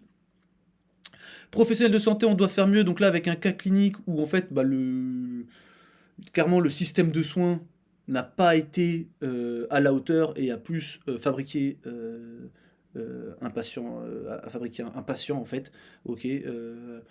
Alors, enfin, c'était un patient à la base, mais ça l'a empiré. Le système de soins, j'estime que sur ce coup-là, a empiré le patient. Bah, après, on connaît tous, hein. Voilà, des patients qui sont allés voir des professionnels de santé qui leur ont raconté n'importe quoi et qui leur ont façonné une réalité enfin, qui leur ont façonné en fait une vérité qui n'est pas la réalité en fait. Et du coup, bah voilà, le patient, ah mais vous avez mal au dos, oui mais faut arrêter le crossfit. Voilà. Ah, vous avez mal au dos, au genou, mais il faut arrêter de courir. C'est très mal. Il faut marcher doucement, marcher doucement. Voilà, des bêtises comme ça. Le matériel que j'utilise au cabinet, si vous avez vraiment aucune idée de comment faire. Alors là, je parle pas de barre de musculation ou de choses comme ça. Je parle de quoi faire un bilan convenable. Ici, les capacités de triage, pourquoi? Parce qu'en fait, pour moi, c'est quelque chose d'important qui n'était pas assez vu en cours. Donc là, c'est 3 cas cliniques. Donc ces 2 vidéos-là vont vraiment très bien ensemble. Où en fait, le but, c'est quand même de savoir trier, hein. C'est comme je vous dis, le patient lombalgique. Vous vous rappelez la stat, 90% des patients ont une lombalgie non spécifique. En fait, dans les études, ils ont retiré déjà tous les patients qui avaient des causes endocrinologiques, métaboliques, vasculaires, viscérales. Ils ont tout retiré et ils vous ont laissé ils gardent la fin avec les pathologies en fait sérieuses de nerfs et non spécifiques. Sachez-vous que le tri des pathologies au-dessus n'est pas forcément fait. Donc il faut être capable de trier. Et même si c'est un patient avec un problème de nerfs, comment je vais interpréter ça? Et qu'est-ce que je fais derrière? Si les problèmes vasculaires, ils sont exclus en général dans les études, mais si le patient il arrive, qu'est-ce que je dois faire? Ok. Les patients inflammatoires, oui, je sais identifier, en général, on sait identifier une pathologie, une lombalgie inflammatoire, oui, mais est-ce que c'est pas le seul signe dans les pathologies inflammatoires? Qu'est-ce qui peut aller autour? Bah, ça, faut maîtriser. Et là, c'est comprendre l'effet placebo et les effets contextuels, en fait, pour se rendre compte un petit peu que on va vous vendre beaucoup de techniques qui marchent. Alors oui, ça marche, mais pas forcément pour les raisons qu'on pense. Et en fait, ça peut être et en fait, on peut profiter de certains effets non spécifiques, contextuels et tout ça, pour vous vendre des techniques ultra efficaces, mais en fait, vous feriez autre chose que ça serait aussi efficace. Par exemple, ben, j'en ai parlé récemment sur Instagram, on peut prendre le dry needling, il y a d'ailleurs beaucoup d'effets non spécifiques, mais en fait, quand on compare dry needling et traitement manuel des points trigger, bon, ben, en fait, on se retrouve avec les mêmes résultats.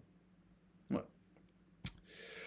Et donc, on va finir juste avec des petites choses, des domaines en fait, alors qui ne touchent pas directement la kinésithérapie, ou du moins plus ou moins directement, mais qui vont vous permettre de vous faire, de vous protéger sur les réseaux sociaux, qui vont vous permettre de, de débattre aussi sur les réseaux sociaux, et de ne pas vous faire avoir, en fait. Donc, il y a des choses à maîtriser. Donc, je vous ai mis l'esprit critique, les outils de la rationalité et de la logique, et la rhétorique. Alors, juste, je les ai mis un peu, on va commencer d'abord avec les outils de la logique, d'accord? Donc ça, c'est des principes qui ont été énoncés par, il me semble que c'est Aristote, hein, donc c'était il y a plus de 2000 ans, là on est à 2300 ans, on va dire, un truc comme ça. Donc c'est des choses que normalement vous appliquez dans votre quotidien, mais quand il y a un débat qui peut s'installer sur une technique, on va dire, ou peu importe, et ben, il faut les connaître. Donc il y a le principe d'identité, c'est qu'une chose, elle est ce qu'elle est. On peut même rajouter que les mots ont un sens. Donc ça veut dire que, par exemple, si je vous dis que y a quelque chose qui a quatre roues, un volant, un moteur, bon, vous allez me dire à un moment donné, ouais, tu me décris une voiture. Oui, j'ai pas eu besoin de mentionner la voiture, que c'était une voiture. Voilà, donc la chose est ce qu'elle est. Les mots ont un sens. Qu'est-ce que ça signifie? Ça veut dire qu'en fait, on s'est tous mis d'accord pour donner justement certains sens à certains mots, et on peut pas changer cette signification-là comme on veut. D'accord? Si vous allez voir votre voisin et vous lui dites, je sais pas, demain, je vais venir et je vais cambrioler ta maison. S'il porte plainte et que vous, au tribunal, vous dites non, mais quand je dis je vais cambrioler sa maison, ça veut dire en fait non, je vais l'accueillir dans le quartier en lui faisant une tarte aux pommes. Vous allez être condamné pour menace parce qu'en fait, non, les mots ils avaient un sens. Voilà. Donc ça c'est quand même un principe de base. Le principe de non-contradiction, hein, donc c'est que une proposition ne peut pas être à la fois vraie et fausse en même temps et sous le même rapport. Ok. Donc si je vous demande est-ce que la Terre est sphérique et que vous me dites oui, et si après je vous redemande si la Terre est sphérique et que vous me dites non, c'est pas possible. Elle peut pas être et sphérique et pas sphérique. Donc il y a forcément une des deux propositions qui est fausse. Voilà. Une vraie, et si la Terre elle est sphérique, elle peut pas être pas sphérique.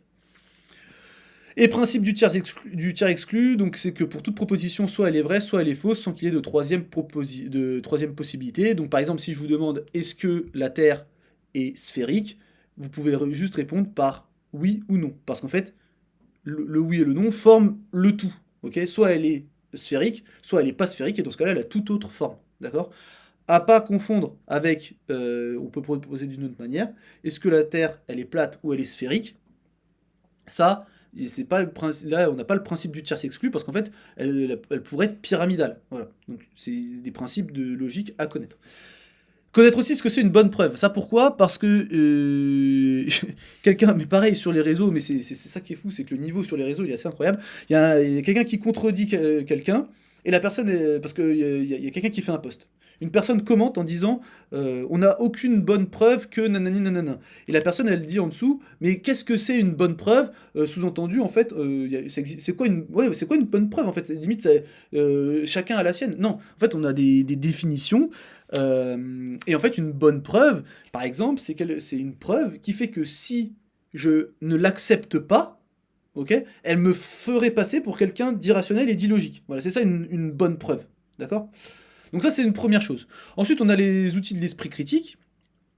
Donc le rasoir d'Itchen, c'est ce qu'on a cité tout à l'heure. Ce qui peut être affirmé sans preuve peut être rejeté sans preuve. Ok, pas réfuté. Réfuté, il faut une démonstration. C'est rejeté. Genre, je dis, je sais pas, les, la thérapie manuelle, c'est mieux que les exercices. Moi, admettons, on me dit ça, mais moi, j'ai aucune connaissance sur le sujet. Je peux rejeter la proposition parce qu'on ne m'amène aucune preuve. Rasoir d'Occam, donc les entités ne doivent pas être multipliées sans nécessité. Ça, c'est toujours pareil. Par exemple tout bête, je me fais mon repas ici. Je me fais un petit macro. Je m'absente parce que je dois aller récupérer un colis dans la boîte aux lettres, je reviens, le macro a disparu. Sauf que j'avais enfermé mes deux chats dans l'appartement. Le macro a disparu. Hypothèse numéro 1, les chats ont bouffé le macro. Bon, on sait que les chats, ça aime le macro. Bon, cette hypothèse-là me semble plausible. Donc on sait que les chats, ça mange le poisson. Donc en fait, j'ai pas besoin d'hypothèse en plus pour arriver à cette conclusion-là. Par contre, si je me dis que pendant que je suis parti, il y a un petit lutin qui est venu manger mon macro, bon bah là on va commencer à rajouter des hypothèses ad hoc qu'on n'a pas vérifiées. Est-ce que les lutins ça existe? Faut qu'il y en ait un chez moi. Est-ce que ça aime le macro? Est-ce que ça commence à faire beaucoup de choses dont on n'a pas connaissance, donc en fait je vais plutôt me dire, bon en fait c'est mes chats qui ont bouffé mon macro. Voilà, donc ça c'est le rasoir d'Occam. Principe de Sagan, c'est que des affirmations extraordinaires nécessitent des preuves extraordinaires, donc plus la preuve elle va être, enfin plus l'affirmation elle va être ouf, plus il va falloir des preuves ouf, d'accord? C'est toujours la même chose, si je vous dis que j'ai 2 chats, en fait vous m'avez cru, tout à l'heure quand j'ai dit que vous avez 2 chats, parce qu'en fait plein de gens ont des chats. Par contre si je vous avais dit que j'avais 2 dragons, tu vois, pour me croire pour les chats, en fait, même, limite sans photo, vous me croyez. Par contre, si je vous dis que chez moi j'ai 2 dragons, si je vous donne une photo floue, même ça va pas vous convaincre, il va peut-être vous falloir une vidéo 4K. Et là, et si vous voyez la vidéo 4K, même là, vous allez vous dire, est-ce que c'est de l'IA, tout ça. Donc voilà. Donc en fonction de à quel point mon affirmation est extraordinaire, ben, il va falloir un niveau de preuve de plus en plus fort. La charge de la preuve incombe à celui qui prétend, donc si vous faites une affirmation, bah, c'est à vous d'apporter la preuve, et si quelqu'un vous fait une affirmation, c'est à lui d'apporter la preuve. Hein. Si vous dites, vous dites que votre voisin, c'est un cambrioleur, c'est pas à lui de prouver que c'est pas un cambrioleur, c'est à vous de prouver que c'est un cambrioleur. Ok. L'inversion de la charge de la preuve, donc c'est par exemple, il y a quelqu'un qui vous dit le, euh, le monstre du Loch Ness, il existe.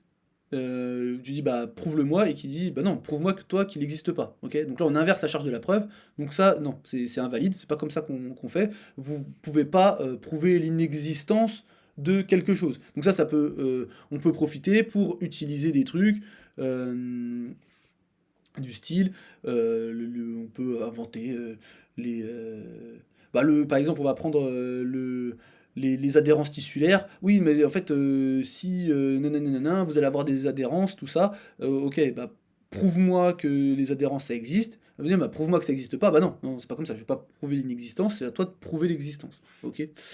Et après, on a ouais, l'inversion de la charge de la preuve. Après, bon, on a d'autres trucs. Hein, là, c'est juste c'est vraiment le guide pour s'en sortir sur les réseaux, là. Vraiment le mini-guide pour s'en sortir sur les réseaux. Et après, il faut les outils rhétoriques. Pourquoi? Parce que quand vous débattez, si vous décidez d'engager un débat, que ce soit dans la vie réelle ou sur les réseaux, notamment sur les réseaux, parce que du coup, si c'est en commentaire d'une publication qui a des vues ou d'une personne qui est connue, ça va être vu. Donc en fait, il faut être capable d'identifier déjà les sophismes, ok? Donc en général, le sophisme, on l'identifie, on le nomme, et on a besoin juste d'un contre-argument. Donc le sophisme, hein, c'est un argument qui semble logique, mais qui en fait a une erreur logique en son sein qui fait qu'il n'est pas valable. En général, il y a juste besoin d'un contre-exemple pour le démonter. Donc quand il y a un sophisme, vous le nommez et vous le contre-argumentez avec un contre-exemple.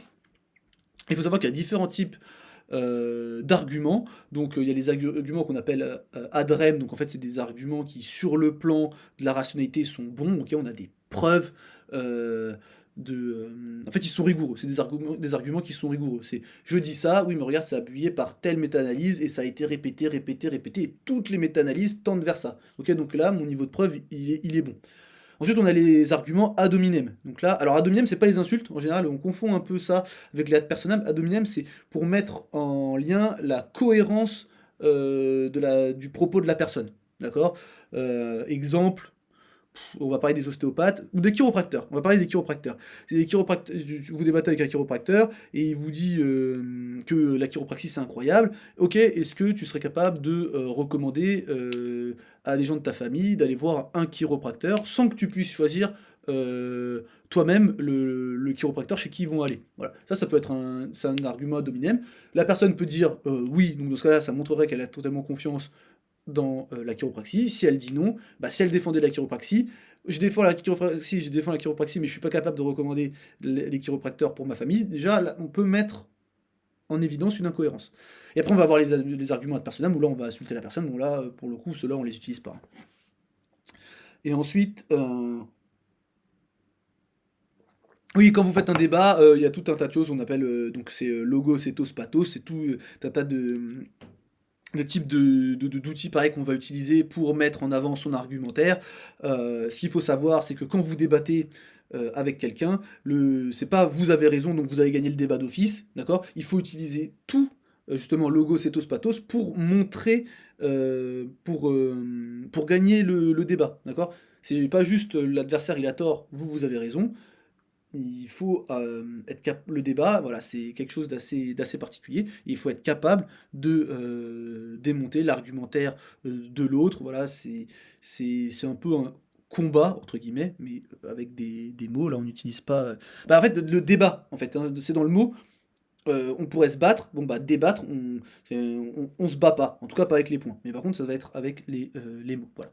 Donc j'espère que cette vidéo elle vous a plu, il y a pas mal d'informations, ça a duré bien trop longtemps encore une fois. Donc on a parlé des tendons, on a parlé de petits conseils pour les nouveaux diplômés, mais en fait qui peuvent, même pour les jeunes diplômés, même pour des gens qui n'ont pas encore trouvé leur voie, bah, peut-être que ça peut aider. J'ai encore une vidéo dans ce type-là à faire où je prends 3 articles, je vous les explique, et après, bon, j'essaie de vous dire, donc dans les vidéos un peu plus qui vont traiter qu'un seul thème, il y a une vidéo sur ce qu'on appelle les REDS, une vidéo sur les infiltrations et sciatiques, et après, ce qu'on fait les tendinites versus peut-être c'est un problème qui n'est pas une tendinite, pourquoi pas un problème d'un nerf, comme j'avais fait pour le coude. Voilà. Donc on s'arrête là pour aujourd'hui, et puis on se dit à la prochaine. Salut.